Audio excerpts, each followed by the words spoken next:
Hey everybody, Aaron here from the Cool Guys Nation, and I am with... What's up guys, it's Josh. This is our first video in the new studio. It's looking amazing. Of course though, first video, I forget the microphone, how dumb is that? But hopefully I'll be able to tweak the audio so it doesn't sound too terrible. Today, we are doing an overview of the new Space Marine Codex. You excited? You know, the followers of the Corpse Emperor? Yeah. Not really, I'm a big Chaos guy. And then we're also going to take a look at some of the new models that have come out. So, let's jump right into it. But, being said, if you are the follower of the Chaos Gods, you need to make sure that you know your enemies. So that's why we were doing a full review of the special rules and things like your that. superior enemy, more specifically. I don't think so. Also, on top of that, we have some of the giveaways that GW is doing for the Fate of Connor, or Connor. Fate of Connor. So if you're not aware of this, GW is doing a worldwide narrative campaign. You go to your local game store and they're going to be outfitted with tokens, and you get a bag. You also get buttons. So go ahead and check that out on Game Workshop's website. I'll put a link down below. It's really fun. We played our first one on Wednesday, and then of course we're doing another one next Wednesday at our gaming store. It's really awesome. It's also pretty cool that it's worldwide. Like right. That's really neat. Yeah. GW hasn't really included FLGs as of late, and now they are definitely including them. Each one of them can tally up their totals and add them, and you can go check them out on the Fate of Connor website and see how your local store is doing. Currently, right now, Chaos isn't doing so hot, so I need my Chaos brethren to get out there and get some points for it. Or not. That's fine. Yeah. Stay at home. I do want to take a look at these real quick, because these are objective markers, which are pretty cool. They pop right out, and then there's also wound tokens. It's pretty awesome. The set that comes with the store version has quite a few of these. Each store is going to be giving out these types of things in a different manner. Some will be for filling up a paint card. Some of them are going to be for participation each week. I think there's a button for each planet that or planet or moon or wherever that you're fighting each week. You get a button for participating in that. There are some army rosters that you can also get from that. And then there's also some wristbands that look pretty cool. That are a part of that pack. They might be given away for tournaments or completion of events or things like that. There's a lot of really cool stuff you can get. Let's jump into it. Ultramarines. Yeah, I think the best. Ultramarines got some goodies in this one. Yeah, so I want to talk a little bit. The first thing off, we've got the abilities that you get if you have a complete Space Marine detachment. And these Space Marines aren't going to be the Blood Angels, Space Wolves, Grey Knights, things like that.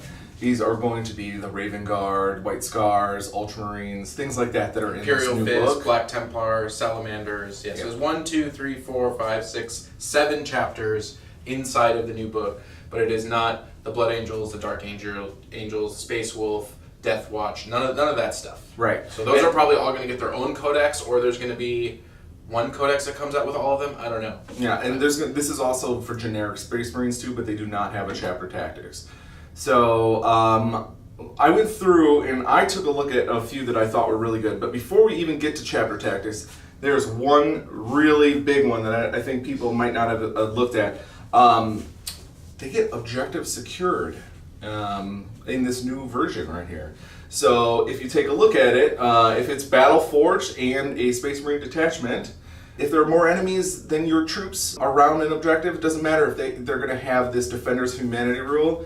You still are considered to control that objective. Even if there's 100 Poxwalkers around it, you've got... Which is actually a really big deal. One Space Marine, you still control it. Yeah, that's a really big deal, especially if you're playing against Guard or Orcs, right? Anything that can have a lot of bodies, where even if you got your full squad of 10 Marines and they're just like, whatever, here's 50 Guard, we're going to take this objective from you. Nope, not anymore. Space Marines can hold it. Yeah, drop a Terminator squad on an objective, and you're going to be golden for a little while. Well, is it everything, or is it just troops? All troop units in Space Marine detachment. So then not those, but regular troops will get it then. All troops. And right now, troops are going to be normal Space Marines, Primaris Marines, and Scouts. And the Acolytes, I believe, are the 4 different troops that you can take. Okay. But we'll go ahead and look into that. Acolytes are really cool. It's one of my new favorite things. We'll talk about it once we get there. Chapter tactics. Which one's your favorite?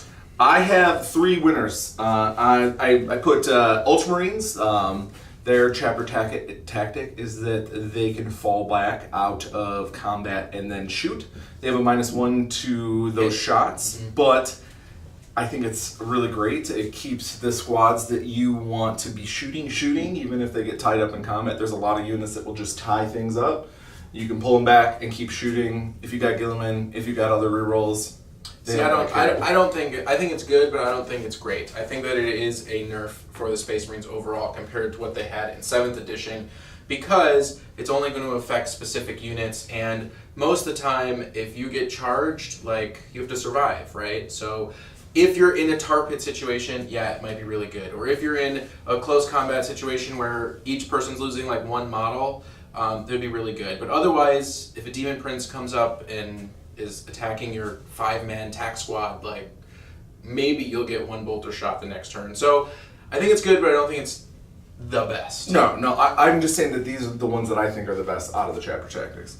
The next one that I think is the best is the Salamanders one. So the Salamanders one lets you reroll for each unit a free, during the shooting phase you can reroll 1 to hit and 1 to wound. During the fight phase you can reroll 1 to hit, 1 to wound for each unit. And that's amazing. That is absolutely amazing, because just think about your standard build for Marines, right? If you got your TAC Marines, you have a missile launcher or a las cannon or a plasma gun. That's the one you re-roll. On top of that, if you have a captain or Gilliman, you're re-rolling ones or re-rolling everything anyways. So it's just awesome. And then if you have a sergeant with a special weapon, like, I don't know, a Thunderhammer, you pick obviously that one to re-roll, and it's universal. It applies to the entire Salamander's army. So your aircraft, your dreadnought, everything gets to re-roll one in both phases. That is fantastic. Yeah, I think it lets each unit kind of work on its own. You don't have to worry about those bubbles to get re-rolls. You don't have to be spending command points to get those re-rolls. I think it's going to be really awesome on Devastator squads. It's going to be really awesome on Dreadnoughts. I think that shooty Dreadnoughts are going to be really good with that rule. Even like a shooty / melee weapon, because then they get the double dip from that. I think it's really good. One of my favorites, though, is Raven Guard. That's next on my list. Oh, awesome. We agree.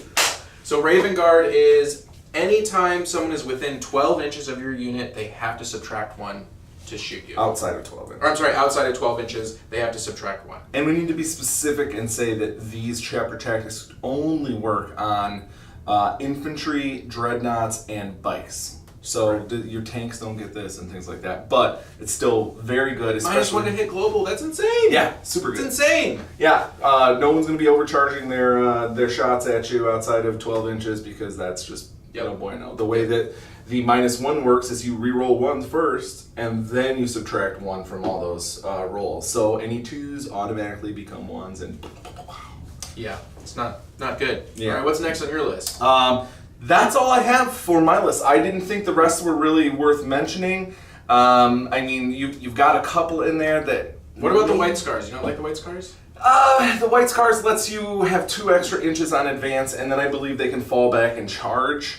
When they turbo boost, they move it an additional 8. Right. Which is only, it's not additional 8, it would be 2 plus the 6 that they automatically get. So it's still 8, but it's not an additional 8. I feel that it's alright. It's alright. Okay, let's move on. The next thing is going to be Stratagems. Stratagems! So this is the big new thing in Warhammer, and this is what we've been waiting for. So everybody who's been playing the indexes, you have a couple base stratagems. What they're doing now is they're coming out with specific stratagems for each army that you will be able to deploy on top of the basic stratagems. And this is going to add a lot of flavor and a lot of craziness to the games. It's also going to take a lot of time to remember to do it, because we've played 6 or 7 games now. I've forgotten to use all my command dice throughout the course of 5 turns. I've had opponents get to the last turn and be like, oh my gosh, I have 5 command dice sitting here, what am I doing? But now you're going to be able to build armies around specific stratagems, and some of their stratagems are really cool. And I really, so first off, there are specific chapter ones, and then there's generic ones in here. I will say I do not like them. And here's why I don't like them, is because of exactly what you said. There's pages of stratagems, and while you're playing, you're going to be like thinking, there's a few that are only going to be used in certain builds, but that aside, there's going to be a bunch that are going to be good for every game, but you have to remember to use them. And like, I don't want to have to set out this huge line of cards or, you know, make a list and then remember to do it for every single one. I can see that being easily forgotten. It's annoying. It's going to add time to the game when you're like, oh, hold on a second, let me check this stratagem. Yeah, there's 26 stratagems. Yeah, plus on top of the basic plus the basic ones, yeah. which puts you at about 30 stratagems, which is kind of crazy. Yeah, I think it's a bit much. I think that most of them are garbage. Out of the list of 26, I wrote 5 that I thought were decent.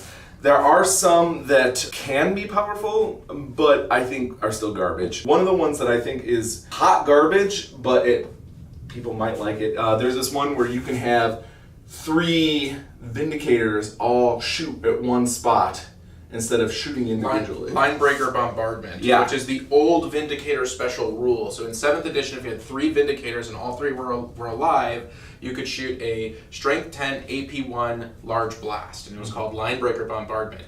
The Vindicators no longer have that, right? Because you're not putting them in groups of 3, and now you have to spend stratagems on it. And let me tell you, I used Linebreaker bombardment in a couple games in 7th edition. I never really liked it. It never seemed to really do what it was supposed to do. Maybe it will be useful here, but that's a huge nerf to go from something that, hey, if you pay for 3 of them, you get this automatically, to now you have to spend points to do it. You're using 3 units. You can't shoot individually now, which can do a hell of a lot more damage than what is in here. Now, it is mortal wounds, so if you need to really put something down, it might be useful. I don't think it's going to be worth the points. That being said, I have a few on here. Relics of the Chapter is one that I like. It's a pre-game one, basically, and what that one does is it allows you to take an extra relic, and then it has 2 different values. It's got a 1 and a 3, so on a 3 you can bring 2 extra relics. You can't double up, but you can bring 3 relics in one army. I think that one's kind of neat. Orbital bombardment. It's on my list. You like it? If you make a list with just like oozing command points, it might be worth it. It is expensive. It's 3 to use. Orbital bombardment. The stratagem can be used once per battle in the shooting phase. If you have a it's just once per battle. So yeah, just like old orbital bombardment. Erase what I said before. But if you buy extra.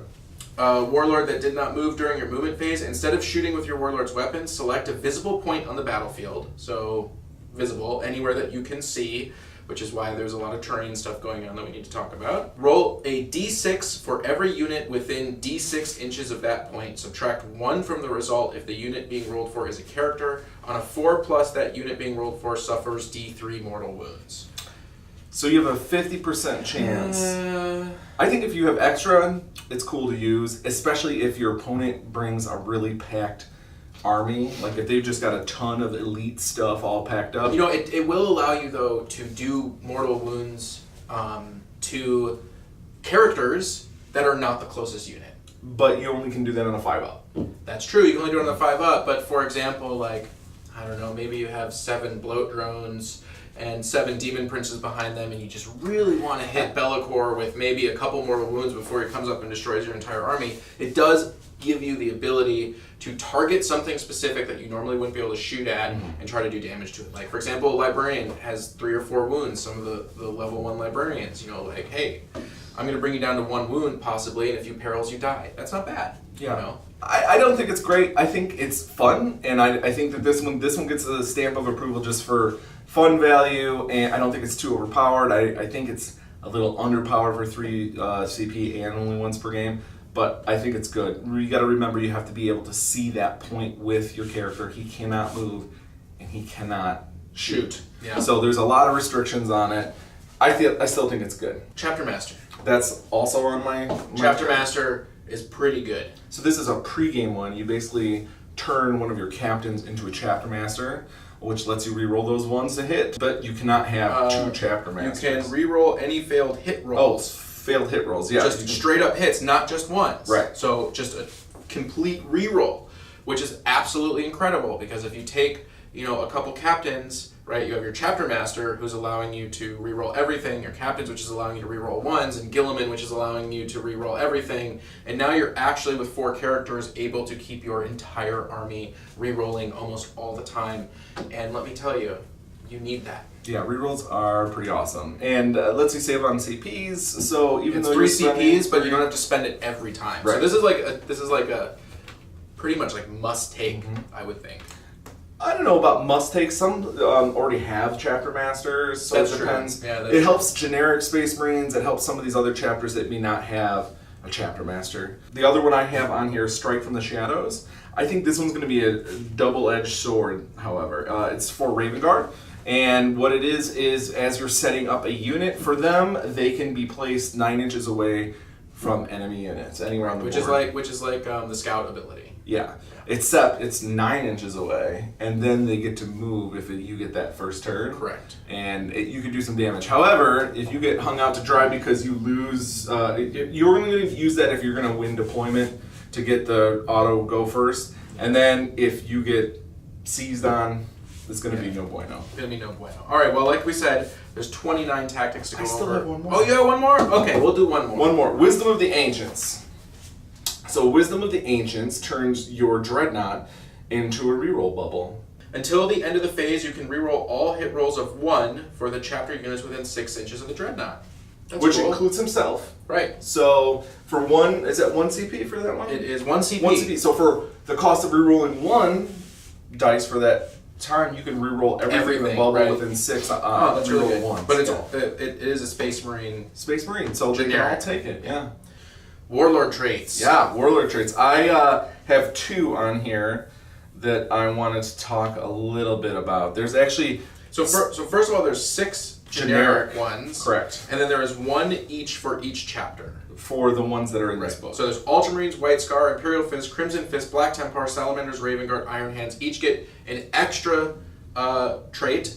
And then there are 6 traits that you can choose from. So out of the 13, how many do you think I thought were good? Don't look at my notes. I'm going to go with 2. Yeah, I picked 2. And one of them I didn't even like. It's just funny. So the one is Iron Resolve. Basically gives you that 6-up for your Warlord, just like on the regular Warlord table. You can get it out of the book. But I still put it was cool because if you've got an Iron Hands, your Warlord, he'll get his regular save, if an invulnerable save if he has that, and then a 6-up, and then another 6-up. Yep. Which is kind of cool. I don't think it's great. I just think it's fun to have more than 1 save. I don't know what your other one is. That's it. You're looking at it. Well, I mean, there's really only a couple good ones. Yeah. All right, so Storm of Fire. Go ahead. You read it. You got it. All right, so each time you roll a wound roll of 6 or more for a friendly chapter within 6 inches of the Warlord in the shooting phase, the armor penetration characteristic of that attack is increased by 1.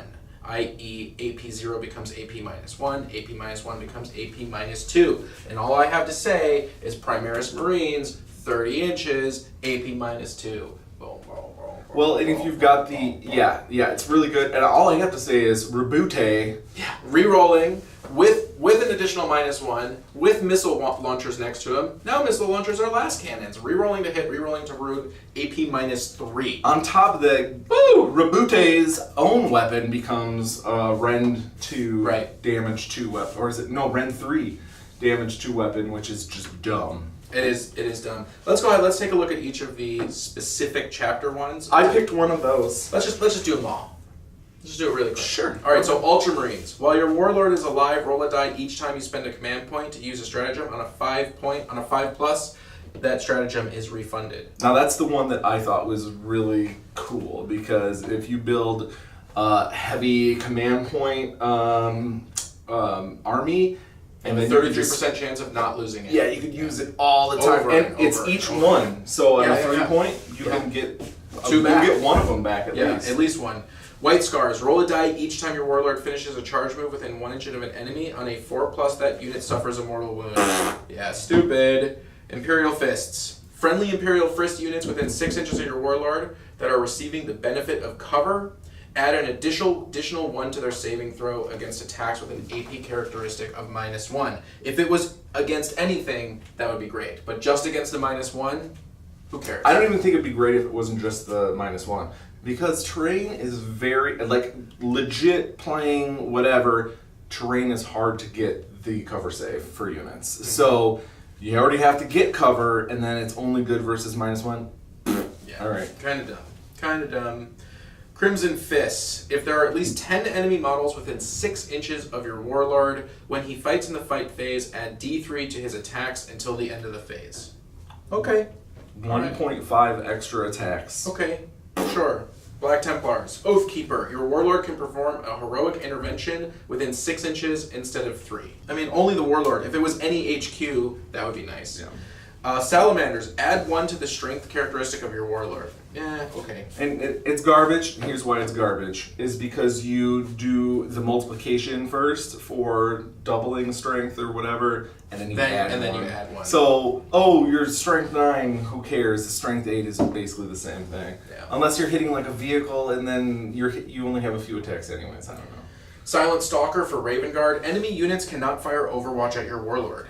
That one isn't terrible. Not terrible. Not terrible. Not terrible. I would let you Shrike gets to do something. Yeah, if you were fighting against Tau, that would be nice because they, wouldn't get to just totally murder you. Especially if you can hit more than one unit, you could declare charges on multiple units and then try to tie them all up. Yeah. Okay. Iron Hands. Merciless Logic. Each time you roll a hit roll of 6+ for your warlord, you make 1 extra attack at the same target using the same weapon. These bonuses attacks cannot themselves generate any further attacks. Garbage. Relics. There's a few relics on here. I've got 3 standouts for myself. How many relics do we have total yet? 1, 2, 3, 4, 5, 6, 7, 8, 9, 10, 11, 12, 13, 14, 15, about 15, 16 of them. Yeah. All right, so let's do your top 3. Top 3. I've got the Shield Eternal. Now, the Shield Eternal replaces a Storm Shield, so you have to be playing something that has a Storm Shield. But what it does is you still get the 3+ invuln, and then you take half damage. Yeah, so if you were to take something that does, I don't know, let's say D6 wounds, and they roll a 6, you're going to take 3 instead of 6. That's a big deal. Yeah, because that'll kill most characters, and you'll survive that. Yeah. Or, for example, if you're playing bikes or something that have 2 wounds, you might be able to keep something alive, a little bit longer. Might. What's your next one? Next one is Burning Blade. It's replaces a weapon, melee weapon. It's got +2 strength, -5 AP. -5, but it's only damage 1. What does it say right here? Meh. 1 damage. Meh. I still think it's really powerful for just clearing out stuff. Especially something with a lot of attacks. Yeah, I've been playing Bellicor lately, and so I really love that Yomi -5 to your saves. You can just crush his thing. It's great. I like the -5 as well. Third one. The Halo, Ultramarine only. Again, Ultramarines win. Gives you 3+ invuln, and you can deny the Witch. Yeah. So again, there's a lot of these. You're going to have to go through them. Those are our top 3s. Librarian Disciplines. I got them. I got the ones I like on here. There's a lot of all the ones I think from the main book are in here, so you get 3 extras. Yeah. So Veil of Time, Might of Heroes, Psychic Scourge, Fury of the Ancients, Psychic Fortress, and Null Zone. Yeah. Veil of Time, I wrote that it was very good. All right, let's read Veil of Time. Casting value of 6, so not the highest. Pretty good. Pick a Adeptus Space Marine unit within 18 inches. Now it's a unit. A lot of these are just specific model. This one's a unit. This one's a unit. Until the start of your next Psychic phase, you can re-roll charge rolls and advance rolls for that unit, and they always fight first in the fight phase, even if they didn't charge. And then they're truly Emperor's children. That is pretty cool. I like that. What's your next one? Next one, Might of Heroes. That's also in the book, but putting it on Rebooty is pretty sweet. Yeah, so that's going to add 1 to the model strength. Yeah. So, I mean, if you do that plus the other strength, now you're getting +2. Now you could have something that's strength 10. It's also toughness and attacks. Yeah, and toughness and attacks. It's good. It's good. Psychic Scourge can be good. There's a lot of dice rolling, which I don't like. Basically... Wait. You don't like dice rolling? I don't like a lot of extra dice rolling. Okay. So instead of just hit, wound, or does D3 mortals, your opponent has to roll a dice, you have to roll a dice, then you have to take a look at their leadership, take a look at your leadership. If you're more, they take wounds. If you're equal, they take 1 wound. And if it goes more than that, it doesn't matter. But bookkeeping, math, dice rolling, I still think it could be good in some situations. And then there's the one other one, which is awesome, that's also in the regular book, Null Zone. Null Zone is still good. Yep. Always still has good. been. Especially in this edition. Always has been. The units are all fairly similar. Some of the new Primaris got new sizes they can take. There is one Space Marine unit that's new, the Lieutenant. They've got the Repulsor tank. It's got a lot of shots. There's 14 units that are not in this book that are in the index. Right, and so here's the thing. GW has said if it's not in the Codex, refer to the index. But ITC has already come out and said, forget that. We're only going to be using the Codex. Mm-hmm. And I don't know how I feel about that. Like, I feel like the rules that GW put forth, like, let's just take a second. GW has revamped themselves. This is not 5th, 6th, and 7th edition GW. They are paying attention to the community. Mm-hmm. They are writing FAQs. They have done a tremendous amount of play testing. They're getting feedback from the community, which means that the overarching balancing and rule changes that Adepticon and ITC had to do because Games Workshop refused to do anything is now over. And they need to get over it. GW knows what they're doing. They know how to make a game. If this is the rules that they're saying to play with those rules. Stop trying to change them. Because how many FAQs have they released already? 3? At least 3. Yeah, 3 FAQs, and in 7th edition they released like 1, over the course of 3 years. So I say back off. They've definitely got their head in the game. However, I feel that they are learning a lot from the events that we are having happen. We saw the change with flyers, we saw the doubling of points cost with flocks, things like that. They've got an eye on things that they don't like how they play out. It's not how they expected to happen, so they're going to be changing them. For this purpose, I feel there's a happy medium. So I feel like use the models use the units that are in that codex. If there's the same model in the index, the one in the Codex would override. However, Obviously. all of the old units that are not in the new Codex, I think you should be able to play. I agree. So there are some wonky examples, like a Razorback, you can't take Las-Plas. Yep, can't take Las-Plas. My favorite. All my Razorbacks are Las-Plas. And I would actually say because it's in the new book, it overrides the old one, so there is no Las-Plas. However, those chapters like Blood Angels, Space Wolves, and things like that can still take the Las-Plas, and I think that might be where they're going to differentiate a little bit of their options. I don't agree. They have a points cost for the Las-Plas in the old book.